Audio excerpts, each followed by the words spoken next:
আজকে কারমাঙ্গা মাখায় খাবো ঝাল করি যে কয়টা কারমাঙ্গা পারিছি।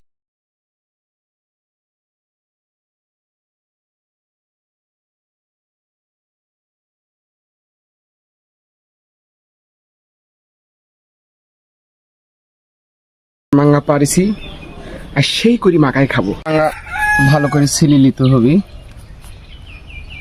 চোঁচাও খাওয়া যায়, কিন্তু যে সাইডের শিরগুলা সুন্দরভাবে ফেলাই দিলে মানে মাখাতে সুবিধা হয়, ঝাল নুন বেশি করি আর কি ঢুকে।